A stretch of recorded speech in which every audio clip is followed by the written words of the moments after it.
Hello बच्चों, आज हम हिस्ट्री का क्लास 8 लेसन 2 पढ़ने वाले हैं। Establishment of rule of east India company in India, मतलब किस तरीके से ईस्ट इंडिया कंपनी का शासन हमारे देश पर हो गया है ना, किस तरीके से उसने अपने को गुलाम बना लिया। तो इससे पहले लेसन में हम लोग पढ़े थे कि इंडस्ट्रियल रिवॉल्यूशन क्या था जो यूरोप में हुआ, वहाँ पे किस तरीके से इंडस्ट्रीज़ लगी, कैसे उनका प्रोडक्शन बहुत तेज़ी से हुआ और उनको नए नए मार्केट्स की आवश्यकता पड़ी और उन्होंने अपने देश के मार्केट को तो जो है पूरा तरीके से इस्तेमाल कर लिया। उसके बाद वो आगे नए नए देशों में अपना रास्ता खोजने लगे। तो ऐसे समय में वहाँ के जो राजा महाराजा थे उन लोगों ने क्या किया, वो लोगों ने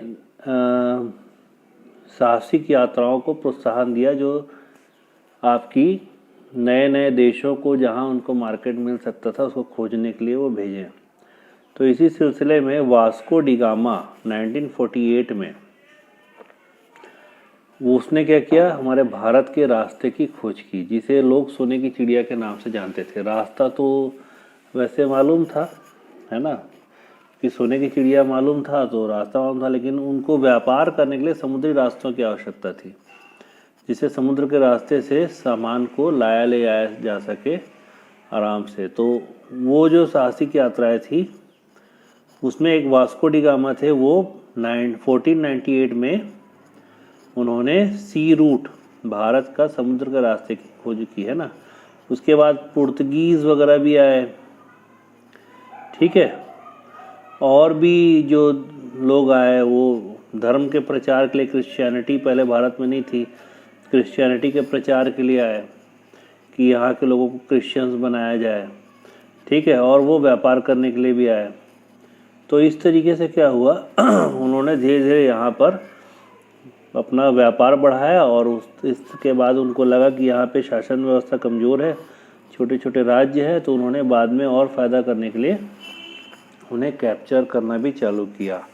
तो सबसे पहले उन्होंने क्या किया, बीजापुर का जो इलाका था, है ना, उस पर उन्होंने कब्जा किया। गोवा का जो इलाका था वहाँ पर उन्होंने अपना व्यापारिक कैपिटल बनाया, ठीक है। तो इस तरीके से स्टार्ट हुआ। जैसे भारत को आप देखेंगे कि 1765 में भारत किस तरीके से नज़र आता था, तो भारत बहुत बड़ा देश था। ये पूरा जो इलाका है अफ़गानिस्तान, पाकिस्तान का जो आज का पाकिस्तान है, श्रीलंका, उसके बाद ये बांग्लादेश, इधर आपका इंडोनेशिया, ये सारे जो चीज़ थे, जो सारे जगह थी, ये भारत में आया करती थी, ठीक है।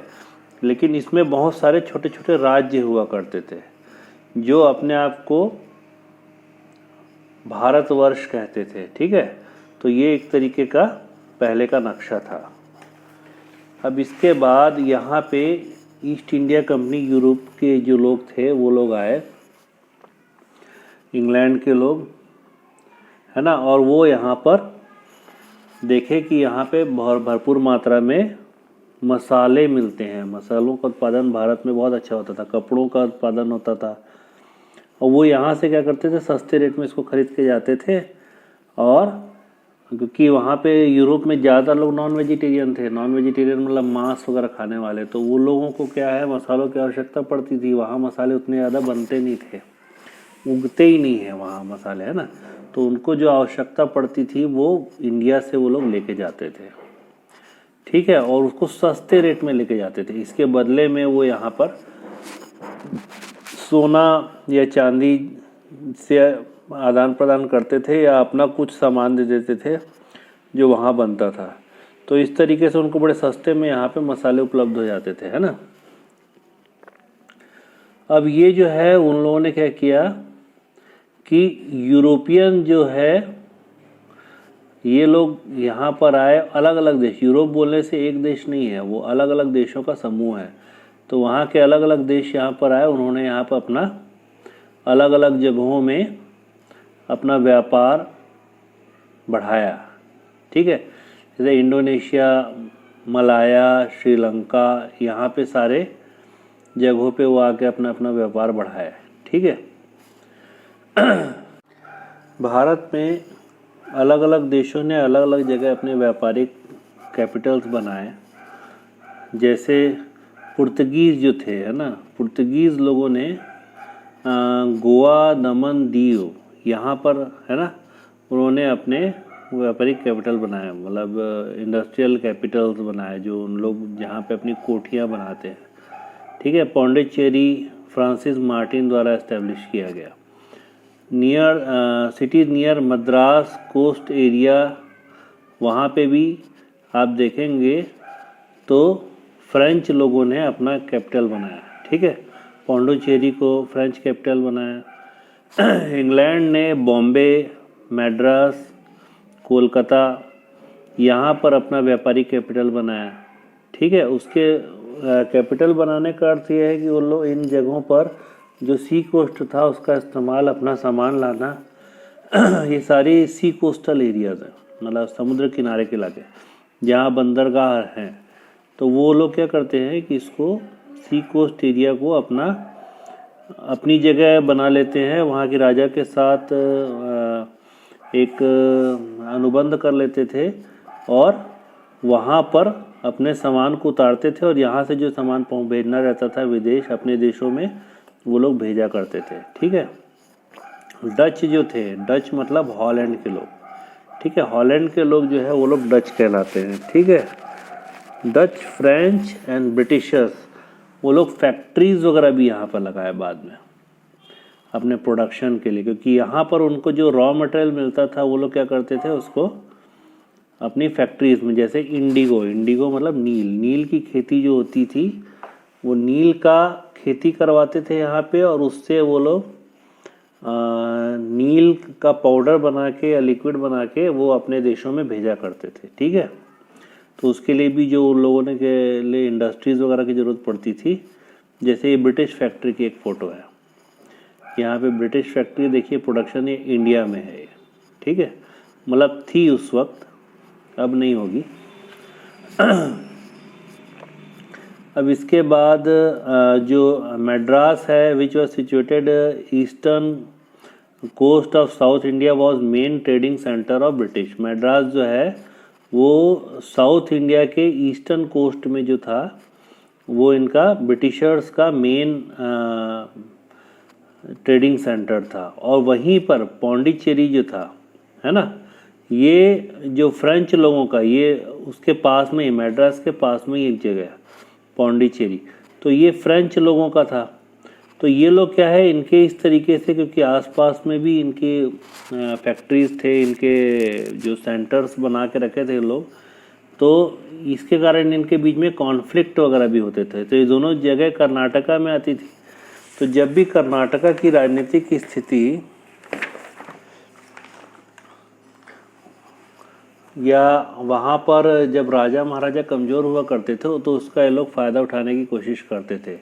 जैसे जो वहाँ के नवाब थे, है ना, जब वो कमज़ोर हुए और उसके बाद उनके शासन के उनको उत्तराधिकारी को देने का समय आया, तो ये लोग क्या करते थे, दो अलग अलग पार्टियों का, एक जन का एक समर्थन करता था, दूसरा दूसरे का समर्थन करता था।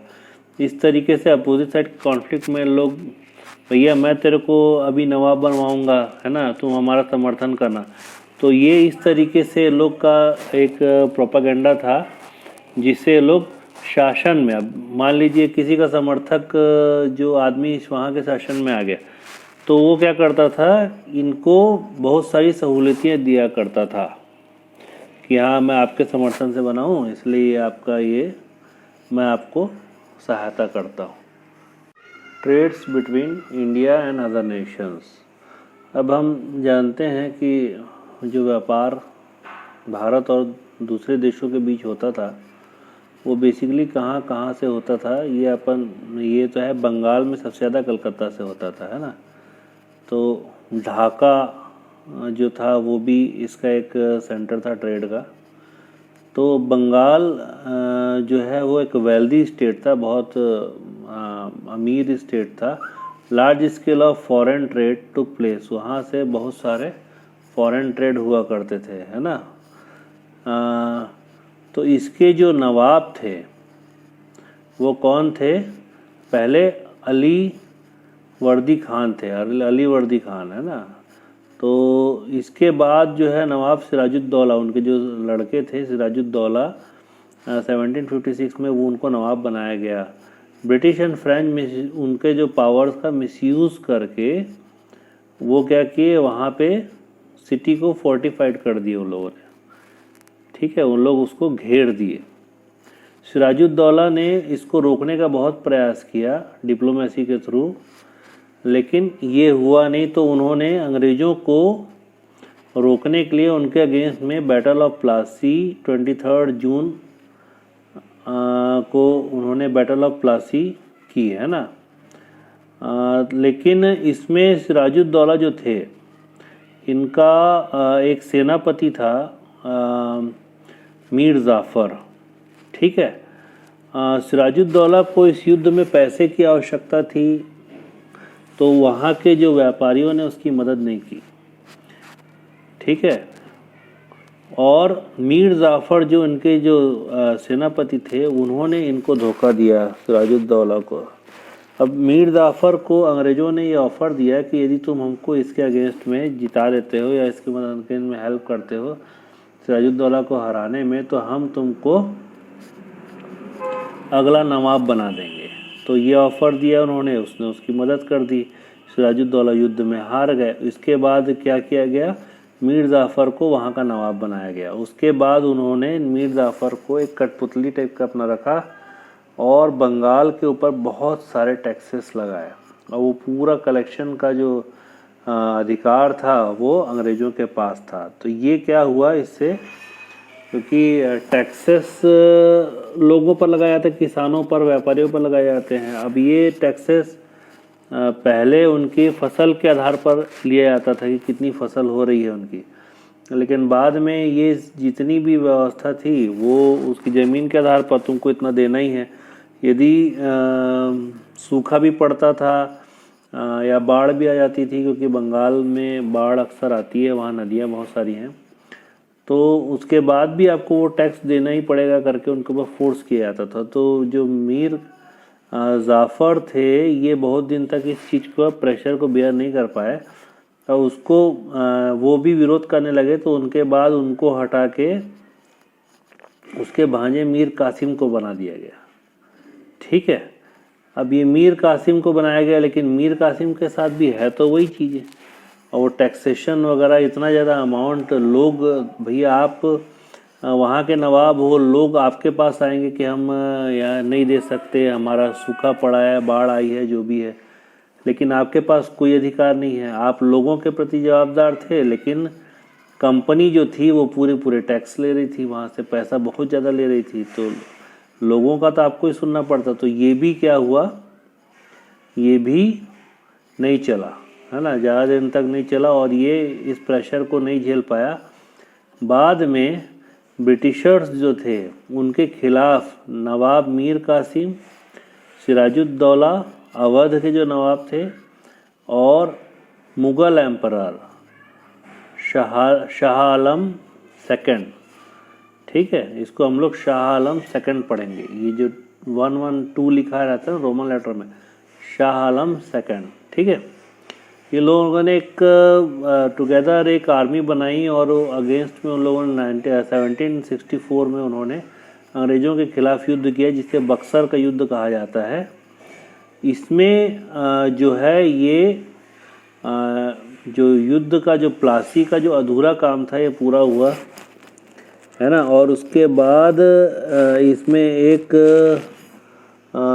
ट्रीटी साइन की गई अंग्रेज़ों और इनके बीच में, जिसे ट्रीटी ऑफ इलाहाबाद कहा जाता है। उसके बाद ये टेंशन वहाँ से ख़त्म हुआ, है ना। अब सिराजुद्दौला जो थे, ये लोग युद्ध में एक तरीके से हारे ही थे, और इनको अंग्रेज़ों की शर्तें माननी पड़ रही थी।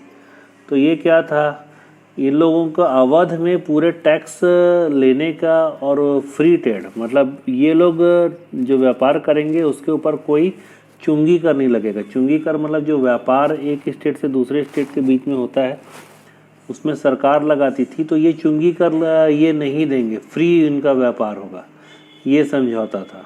और दूसरी बात ये समझौता था कि आपकी जो आर्मी है उसमें हमारे आदमी भी रहेंगे और हमारे जितने आदमियों का खर्च है आप वहन करोगे, और जब भी कोई युद्ध हुआ और हमारे को आपके आर्मी की ज़रूरत पड़ी तो वो सारे आर्मी वाले हमारे लिए उपलब्ध रहेंगे, हम उनके साथ युद्ध करेंगे कहीं भी ले आके इनको, और उसका सारा खर्च आप ही उठाओगे, ठीक है। और टैक्स कलेक्शन का जो अधिकार है बंगाल, बिहार, उड़ीसा में वो इनको मिल गया, तो एक तरीके से उसकी मोनोपॉली हो गई। तो ये इस किस्म का जो शासन व्यवस्था थी इसको ड्यूअल रूल कहा गया। ड्यूअल रूल मतलब, ड्यूअल मतलब होता है कि दो किस्म का शासन, मतलब दो लोगों का शासन एक साथ। क्योंकि नाम के लिए तो आपके नवाब वहाँ के शासक थे, लेकिन सारी शासन व्यवस्था कौन, ब्रिटिशर्स चला रहे थे। तो इस तरीके से दोहरी शासन व्यवस्था इनकी थी। मराठास जो थे वो आखिरी शासक थे जिनको अंग्रेज़ों ने हराया, है ना। आखिरी तक ये लोग बहुत बड़े हिस्से को आज़ाद रखने में सफल रहे थे। तो कुछ मराठा शासक जो थे उन्होंने अंग्रेज़ों के साथ ट्रीटी साइन करके उनके शर्तों को मान लिया था, लेकिन समय बीतने के साथ इनके कॉन्फ्लिक्ट्स बढ़ते रहे और आपस में इनके युद्ध भी हुआ, है ना। तो 1802 से 4 तक जो है एक युद्ध हुआ सिंधिया भोसले, है ना, इनके बीच में, और उसके बाद उन्होंने उसको कैप्चर कर लिया। 1804 से 1805 ब्रिटिश होलकर लोगों के साथ एंग्लो मराठा वॉर हुआ। थर्ड होलकर इसमें जो थे वो हार गए और उसके बाद उनके इलाके भी जो है वो ब्रिटिश रूल के अंदर में आ गए। तो इसके बाद हम कह सकते हैं कि उन्होंने ट्रीटी इनके ऊपर इम्पोज की, है ना। लेकिन ये ट्रीटी इम्पोज तो कर दी समझौता, लेकिन मराठास को ये एक इंसल्टिंग बात लगी जो वो ट्रीटी को मानना। तो उन लोगों ने फिर से इनके खिलाफ एक युद्ध किया जो एंग्लो मराठा वार 4th था, है ना। ये 1817 से 1818 तक चला ये। इसके बाद इन लोग जो है वो पेशवा, होलकर और भोसले जो थे ये लोग हार गए, और उसके बाद अपन बोल सकते हैं मराठा डायनेस्टी ख़त्म हुई और सारा जो शासन है देश का लगभग ब्रिटिशर्स के अंडर में आ गया था। टैक्सेशन, बंगाल का जो टैक्सेशन था इसके बाद वो सारा कुछ आ गया अंग्रेज़ों के हाथ में, है ना। मुग़ल जो यहाँ पे जो किंग्स थे उनको भी जो मैनेजमेंट था, है ना, वो ऐसा था कि जितने भी खर्चे थे अंग्रेज़ों के वो ये लोग उठाएंगे, नवाब लोग, है ना। और टैक्सेशंस वगैरह जो भी कंट्रोल था वो अंग्रेज़ों के हाथ में था। और ये लोगों ने क्या किया, पहले जो मैं जैसे बताया आपको कि फसल के आधार पर होता था टैक्सेशन, इन्होंने क्या किया, कॉन्ट्रैक्ट देना चालू कर दिया लोगों को। वहाँ के जो भी ज़मींदार वगैरह थे उनको कॉन्ट्रैक्ट्स वगैरह देना चालू कर दिया कि आपको यहाँ का जो कलेक्शन करके हमको देना है, और वो एक फ़िक्स अमाउंट था। तो ये जो कॉन्ट्रैक्टर थे लोग क्या करते थे, ये लोग लोगों से और ज़्यादा कलेक्शन करते थे और उसका एक हिस्सा ये क्या करते थे, अंग्रेज़ों को देते थे। तो इस तरीके से अंग्रेज़ों की कीमत तो मतलब जो बढ़ गई, उनको जो टैक्स मिलता था वो, क्योंकि contractor fix amount of tax दे रहे थे।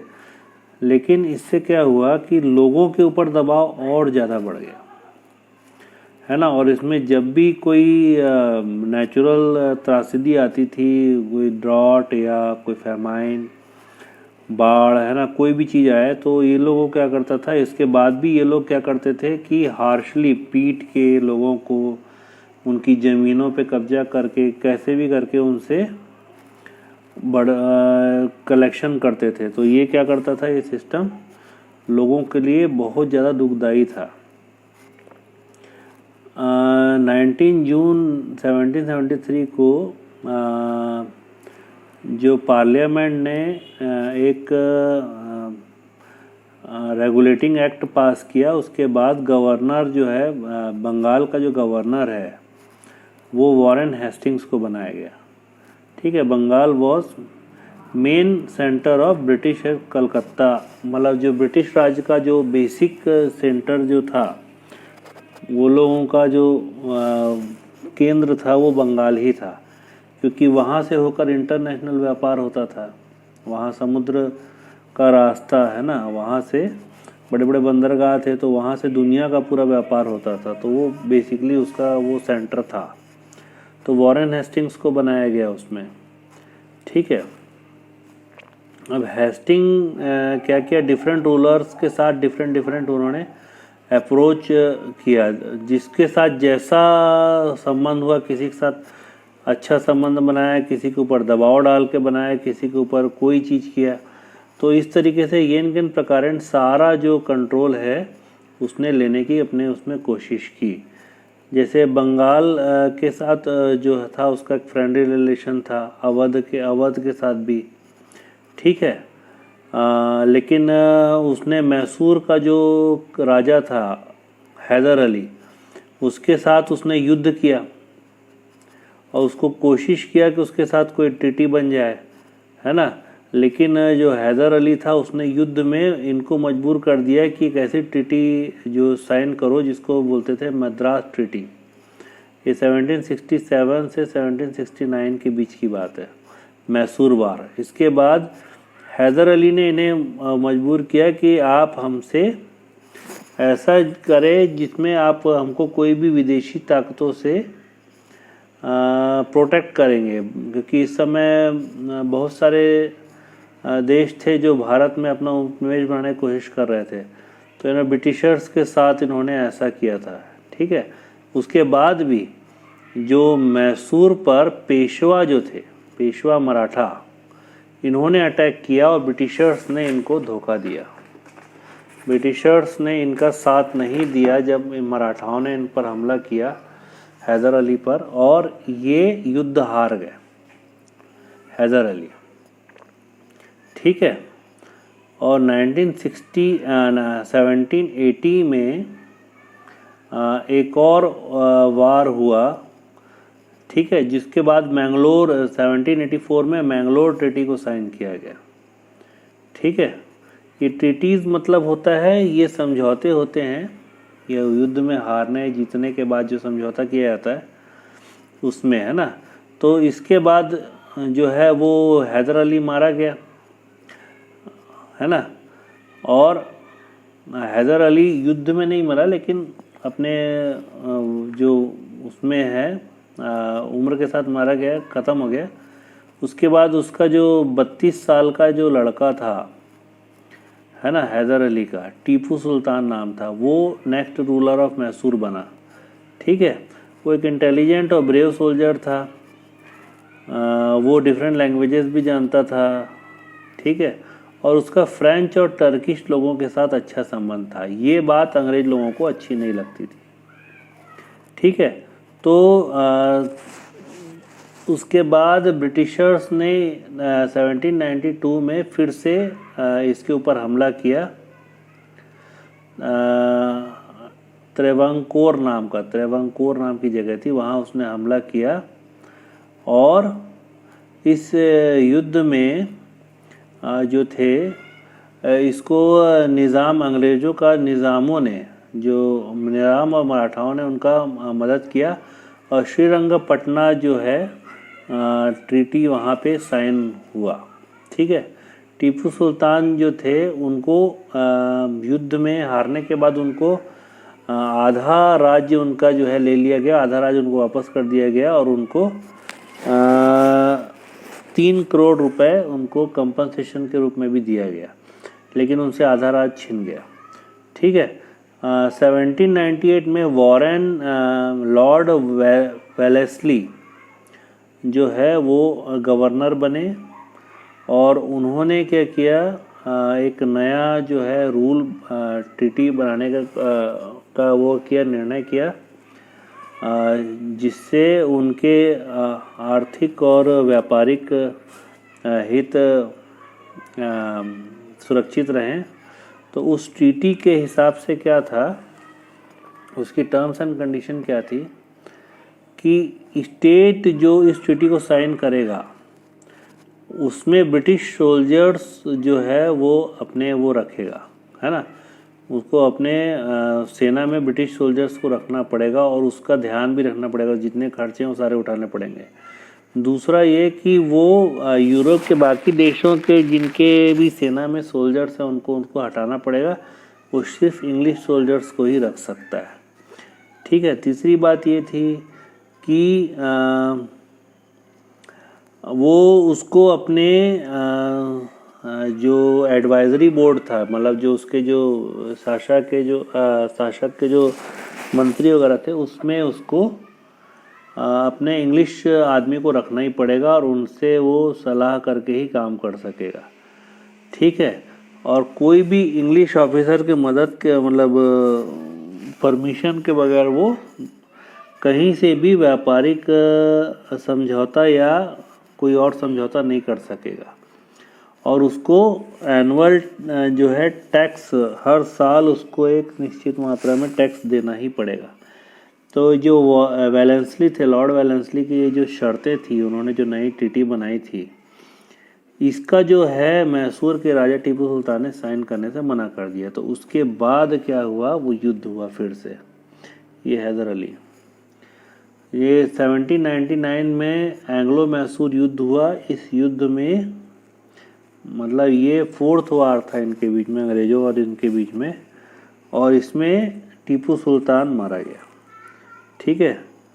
और इन्होंने, अंग्रेज़ों ने जो इनके नौदियार, इसके जो पहले शासक जिससे हैदर अली ने छीना था शासन को, इन्होंने उसको वापस कर दिया और वो जितने भी ट्रीटी थी वो उन लोगों ने उसको साइन कर लिया और उनकी अंग्रेज़ों की शर्तों को उन्होंने मान लिया। ठीक है। ये टीपू सुल्तान है। अब इसके बाद जो उनकी जो व्यवस्था थी, मतलब साउथ एरिया में, वो काफ़ी अंग्रेज़ों की मजबूत हो गया था, उनका पोजीशन मजबूत हो गया था। ठीक है।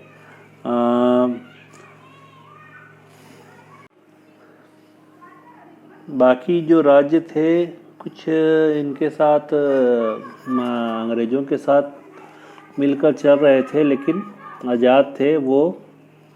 जैसे उनमें से एक था पंजाब, राजा रणजीत सिंह।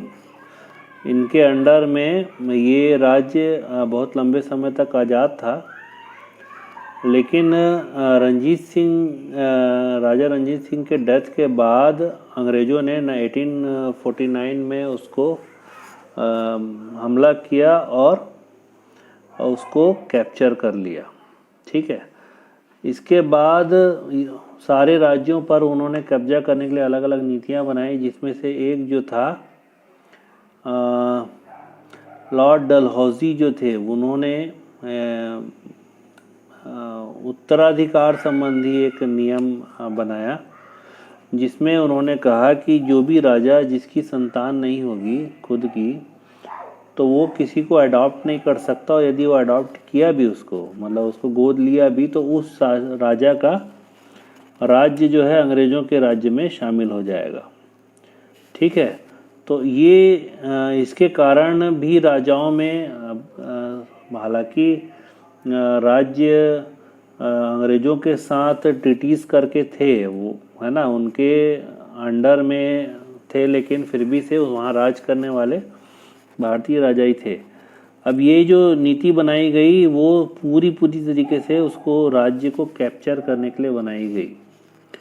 तो इसमें इसका जो विरोध किया, है ना, उसमें कौन थे, सतारा, जैतपुर, झांसी, नागपुर, उदयपुर, यहाँ के राजाओं ने इसका विरोध करने का ठाना, और एक बैटल हुआ, आखिरी बैटल, जिसे लास्ट वॉर ऑफ फ्रीडम कहते हैं, 1857, है ना, 1857 का वॉर।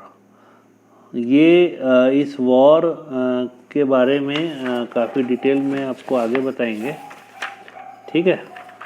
तो ये जो वॉर था ये असंगठित रूप से चालू हुआ, इसको कोशिश किया गया था संगठित करने का, लेकिन ये अलग अलग समय में चालू हुआ। ये है लॉर्ड डलहौजी।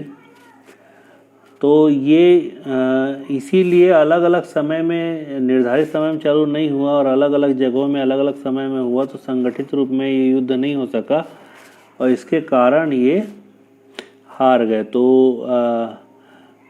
इसमें जो स्टार्ट बेसिकली हुआ वो था एक मंगल पांडे वाला इंसिडेंट, है ना, जिसमें अंग्रेज़ों के द्वारा दिए गए कारतूस में सूअर की चर्बी और गाय की चर्बी होने का जो पता चला था, जिससे लोगों के धर्म भ्रष्ट हो रहे थे और इनके सेना में ही अंग्रेज़ों के प्रति विद्रोह हुआ। वहाँ से ये 1857 की क्रांति को माना जाता है चालू होना। और फिर क्या हुआ, वो क्रांति अलग अलग जगहों में हुई और उसमें भी भारतीय राजाओं का डिफीट हुआ और उसके बाद ही जो है पूरी तरीके से भारत पर अंग्रेज़ों का कब्जा हुआ। इस लेसन में इतना ही।